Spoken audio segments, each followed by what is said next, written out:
Christmas, everybody. Welcome to the first annual Bubba Clauzz Christmas Special. So tonight, live on air for the first time, we're going to read Twas the Night Before Christmas. So, before we get started, get your kids, go get your grandkids and the parents, anybody who's there with you and friends, opening up your presents and stop. Don't do no more. Go get you some candy cans, go get you some hot cocoa, sit around the tree, shut all TVs off, shut all your radios off, get everybody, because this is a very good Christmas classic, and we're going to read it. We want everybody to enjoy it. So go ahead and get everybody together, and I'll wait on you. Hurry up. Woo, it's taking a long time. Okay, everybody's together. Good. Here we go. So without any further ado, Twas the night before Christmas. Okay. Twas the night before Christmas. That's tonight, December 24th, Christmas Eve. Unless you live in another part of the country, it's probably already Christmas Day and Santa's done come and gone. So this story really won't mean much to you. It's already happened. If not, and you have not hit Christmas Day yet, listen. Went all through the house. Well, maybe you live in a trailer, an apartment, a condo, an igloo. I don't know where you live. It could be a log cabin. So you have to put in that part of the story that it says all through the house, put in what you live in. Okay? Good. Let's do it together. Went all through the... Very good. We'll continue. Not a creature was stirring. Now let's think about that. Stirring. That means they would have been in the kitchen, cooking. Creatures in the kitchen, cooking.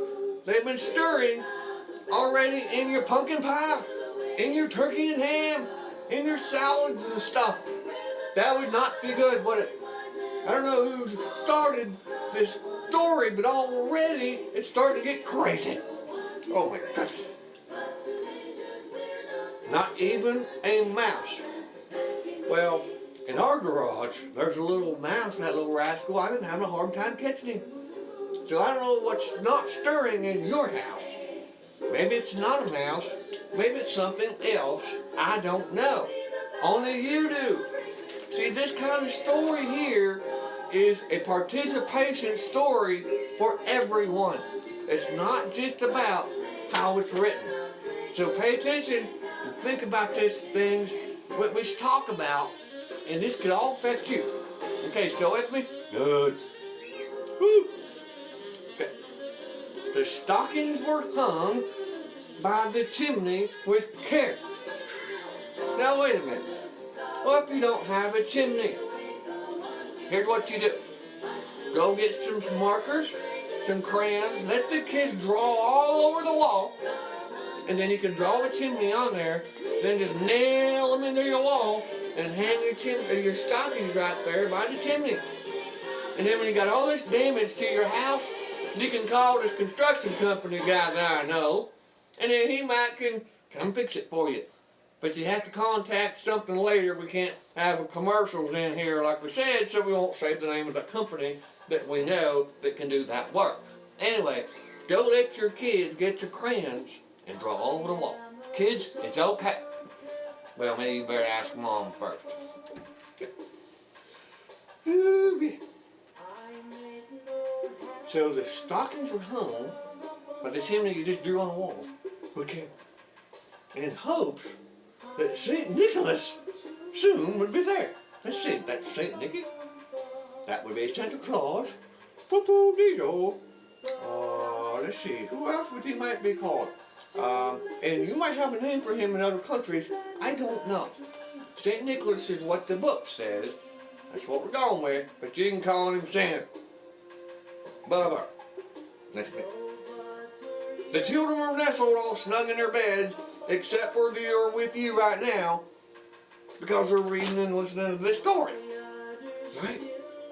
Anyway, if they were in the bed, they wouldn't be sitting with you. They wouldn't be opening up their presents already. So it's okay. If they're in the bed, go get them out. Let them listen and read this Twas the Night story. Okay, sir. Continue. Woo. So the children were nestled all snug in their beds, while visions of sugar plums danced in their heads. Sugar plums? What in the Sam Hill's a sugar plum? I don't know. Maybe it's plums, and somebody put some sugar on it, and they're bouncing around inside their little heads. I don't know, but that's what it said they're doing. Okay. So, and Mama in her kerchief, and I is in my cap. I got a cap. Maybe you got a cap. Maybe Mama's in her kerchief too at your house. It'll probably be a funny sight. But anyway, they just settled down for a long winter's nap. Now, a long winter's nap, it sounds like they're hibernating like a bear, doesn't it? So if it's a long winter's nap, how are they going to get up tomorrow morning for Christmas? See, got you thinking. Okay. When out on the lawn, there arose such a clatter. Now, for those of you who don't know what a clatter means, it's a noise. Some think it's a ladder that goes up the side of the house. That's how Santa gets on the roof. But it don't work that way. So, go out to your lawn and see the clatter. I sprang from the bed to see what was the matter. Because I sprang because my mattress was old and I got springs sticking me in the, well, you know. Away to the window, I flew like a flash. The moon on the breast. The moon on the breast of the new fallen snow. This is G-rated. I really do believe. But we'll just move on past that part. Oh gosh, I'm getting a little flushed in here. Woo! Tore open the shutters and threw up the sash. The moon of the body. What? This book's not even wrote right. So we're going to check it out again. So, here's what happens.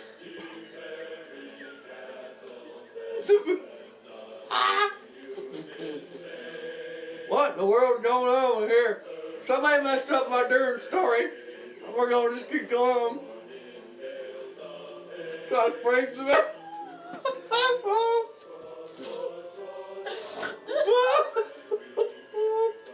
Listen here, boo. Do not try this at home. I'm a professional. Do not try this at home. Okay. Let's back the train up for a moment. Soon out on the lawn there arose such a clatter. I sprang from the bed to see what was the matter. Away to the window I flew like a flash, tore open the shutters and threw up the sash. The moon on the breast of the new fallen snow gave the luster of midday to the objects below. That sounds a little bit more better. Okay. Whew. Okay, no more. When what am I wondering? Eyes should appear, but a miniature sleigh and 8 tiny reindeer. That's right, boys and girls. I think that Santa guy is here. He's on your roof.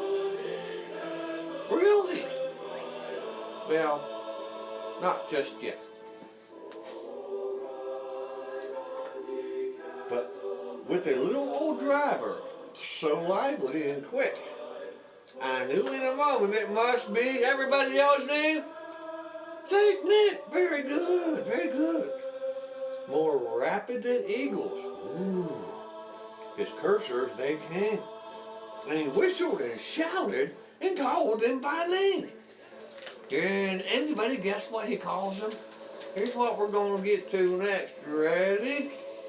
I dropped that part of the story, so there's some reindeer names missing, but if you know them, go ahead and say them out loud really quick and gather along and catch up to me.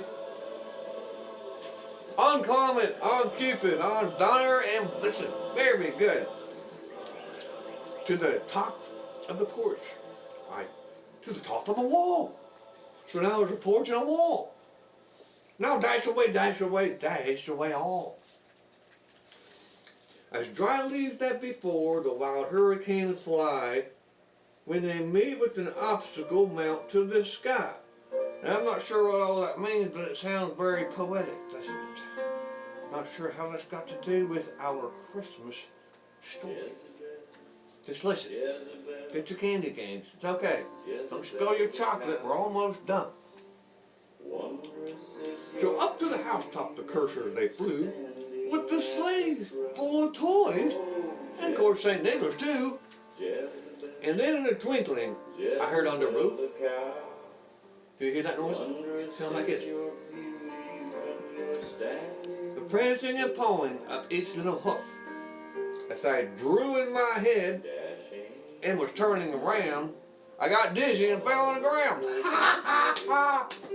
No, sorry, it's not really in there, but that's probably what would happen if I turned around and fall on the ground. Okay.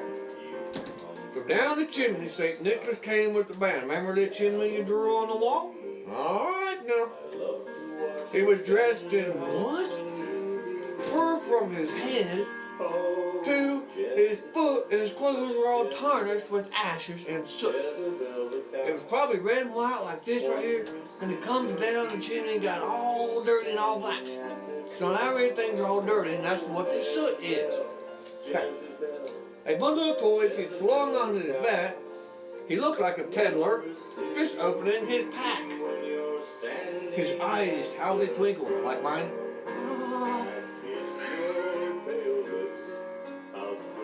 His dimples, how merry. He didn't visit the dentist named Dr. Cherry. His cheeks were like roses, his nose like a cherry, his droll little mouth was drawn up like a boat. And the beard of his chin was as white as snow. Now I'm getting a lot as white as snow, getting a little bit gray. Bubba Clauzz is getting a little bit of gray, but not white, so I can't really pass for working with Santa just yet. But the clue is in my name, Bubba Clauzz. So, what we got is the stump of a pipe he held tight in his teeth, and the smoke it encircled his head like a wreath. That means when he was smoking the pipe, boys and girls, there was a pool of smoke that went up and it looked like a wreath around his neck. Now, I don't recommend going out there and getting yourself some smokes and pipes and all that good stuff. I think they could really have done without that part when they wrote this, but hey, I did write it. Don't shoot the messenger, I'm just reading it here. He had a broad face and a round little belly, probably because he ate a lot of jelly. Oh, I'm sorry. That was the shook when he laughed, like a bowl full of jelly. It was chubby and plump, a right jolly old elf. And I laughed when I saw him in spite of myself. A wink of an eye and a twist of his head soon gave me to know I had nothing to dread. He spoke not a word. Good grief, hardly, but went straight to his work and filled all the stockings, then turned with a jerk. And when he turned so hard, he folded his back out. Now he's got to go to the chiropractor or go to the doctor and get his neck fixed. And laying his finger aside of his nose, I know I didn't say he put his finger up his nose, I said he put it beside his nose. And giving a nod up the chimney, he rose. He sprang to his sleigh. He sprang to his sleigh, to his team, gave a whistle, and away they all flew like the down of a thistle. But I heard him exclaim as he drove out of sight, "Happy Christmas to all, and good night." So from Bubba Clauzz and our happy family, we like to wish you a Merry Christmas this Christmas Eve.